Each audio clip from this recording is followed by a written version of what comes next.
I was watching something recently, and there was a man, he's very matter of fact. He just tell you the truth, and it's like, he's not trying to spare your feelings or anything. And there are a lot of people who hate him for that. But I can see why the Lord loves him, and why the Lord uses him the way he has been. I also remember a friend telling me about a politician whom the Lord loves. But the Lord sees something in a politician that a lot of times we overlook. And if we do not have the mind of Christ regarding certain things, we could potentially hate a person who God loves. So this message is about how the Lord sees things in others that sometimes we're like, oh no.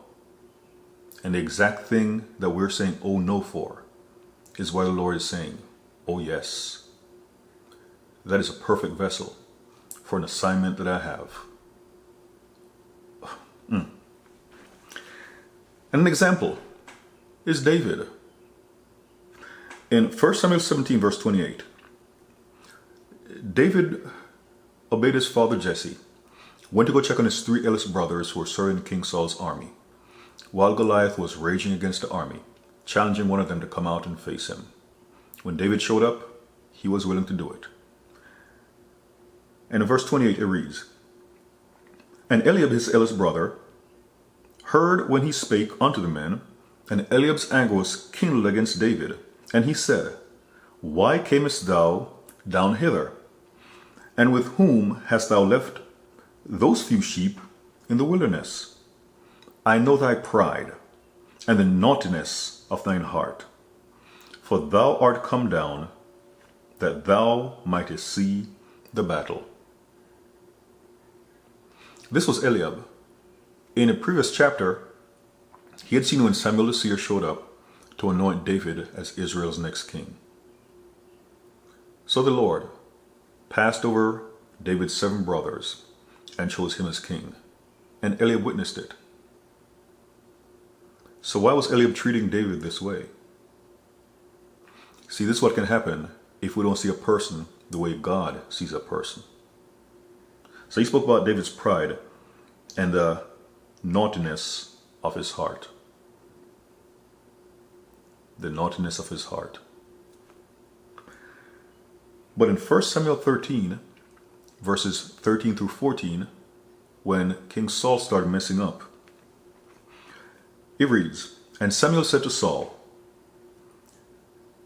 Thou hast done foolishly. Thou hast not kept the commandment of the Lord thy God, which he commanded thee. For now will the Lord have established thy kingdom upon Israel forever. But now thy kingdom shall not continue. The Lord hath sought him a man after his own heart, and the Lord hath commanded him to be captain over his people, because thou hast not kept that which the Lord commanded thee. So Eliab was speaking about David's pride and the naughtiness of his heart. But before the Lord selected David, and he had Samuel rebuke King Saul, he said that he was seeking a man after his own heart. So what was Eliab referring to? Was he hating something that the Lord loved in David?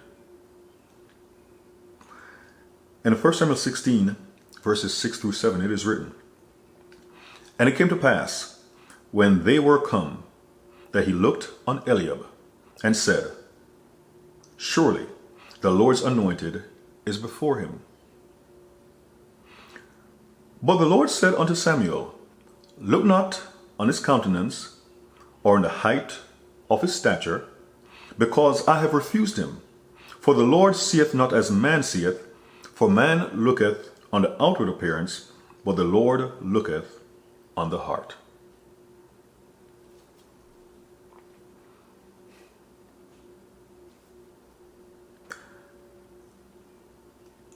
I know for me, I can be very stubborn. Sometimes kind of like, whatever, and I kind of go with the flow. When I make up my mind about something, it's like, you push me, the harder I'm going to dig in, and you're not going to stand a chance. And some people may hate that about me, to include the devil, because I've made up my mind about certain things, and he's tried pushing me, but it hasn't worked, in part because of how the Lord built me. So there are things that others may not like about you, but God may love it because you suit his purpose perfectly. Because there are times what we hate about a person is because a person is putting his or her efforts in the wrong direction, sometimes out of ignorance, potentially out of arrogance. Because here's someone else whom the way he was, the Lord used him mightily. He just needed to be redirected. There's some people, the way they're pursuing things, it's kind of like a ship. It's being powered in a certain direction. But how they're going forth, the zeal, if you will, what it truly needs is a correction regarding the orientation. The rudder needs to be turned so that the ship can be turned a certain direction. So keep on doing everything the way, in a sense, you've been doing. But it's the direction that is off. And the Lord knows how to do that. Because sometimes we may think that because a person gets saved, the Lord's going to change certain things about that person. But he doesn't change maybe the thing you want him to change. Because that is what he's going to use for his glory. Another case in point. Because in accordance with Deuteronomy 19:15, let every matter be established by 2 or more witnesses. So the second person is actually Shaul of Tarsus, who became the Apostle Paul. So we'll see how he applied his zeal for the Lord and how things changed once the Lord gave him a course correction. And there were people who hated Saul, feared him. In Acts 22, verses 1 through 10, the Apostle Paul gives account. Men, brethren, and fathers, hear ye my defense which I make now unto you. And when they heard that he spake in the Hebrew tongue to them, they kept the more silence, and he saith. So Paul also being multilingual, his educational background, even his cultural background, his ethnic background, many things made a difference with why Paul was so perfectly suited for what the Lord had called him to do, what the Lord had called him to be. Continuing, I am verily a man which am a Jew, born in Tarsus, a city in Cilicia, yet brought up in the city at the feet of Gamaliel, and taught according to the perfect manner of the law of the fathers, and was zealous toward God, as ye are all this day. And I persecuted this way unto death, binding and delivering into prisons both men and women. I pause for a second.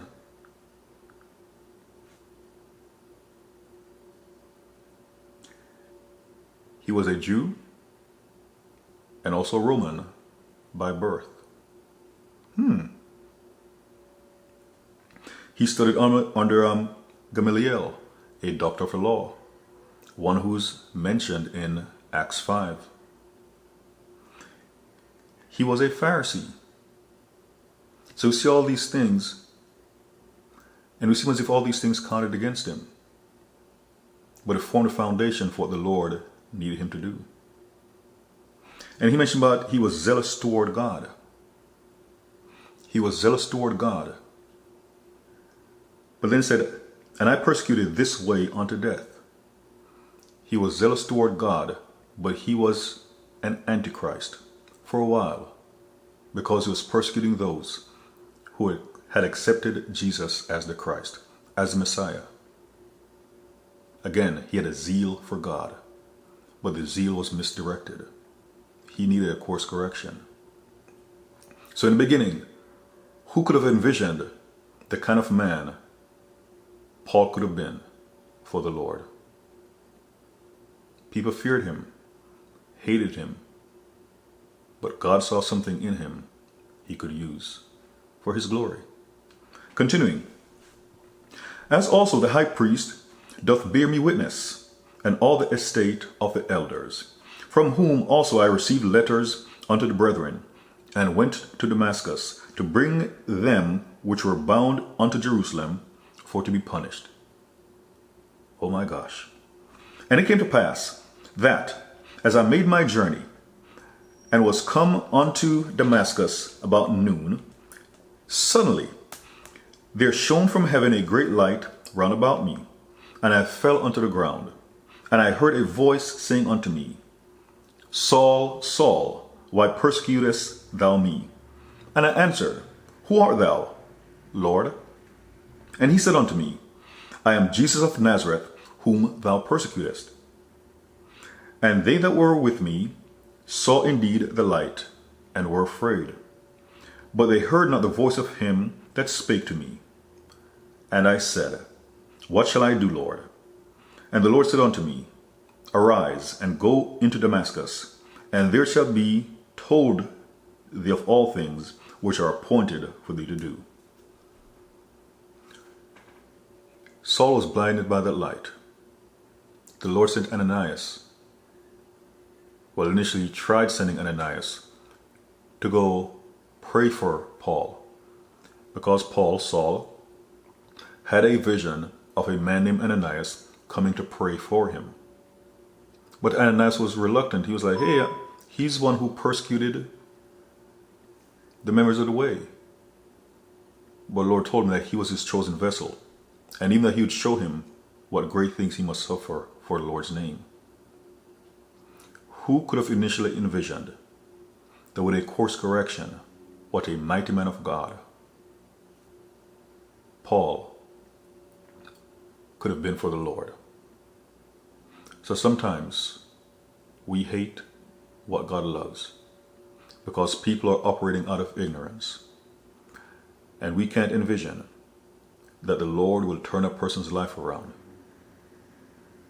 Or maybe the person's life won't be turned around, but the Lord admires how the person pursues certain things with passion. So a lot of times, actually in all things, we need to have the mind of Christ.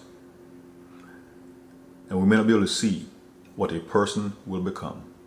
We may not be able to see how the Lord can use a person for his glory. But be careful that you don't end up hating someone who God loves. Now you may say, but God loves everyone. In Malachi 2, the Lord said, Jacob I loved, Esau I hated. And there are times in the Bible where the Bible makes specific mention of the Lord loving a person. 2 Samuel 12. The Lord told David that he was going to kill his son who was going to take his life. The son that's conceived with Bathsheba in adultery. A week later, that child was dead. But the Lord blessed him with another child, Jedediah, Solomon. And it says that the Lord loved Solomon. The Lord even selected Solomon out of all David's sons to become king instead of David. So there are times we just can't imagine how, despite a person's start, even like Solomon's life, his mother and father got together because of adultery. So sometimes we can't begin to imagine how the Lord's going to use a person whom you may think is absolutely messed up for his glory. So again, be careful about hating someone whom God loves. God bless you, and Jesus Christ is Lord.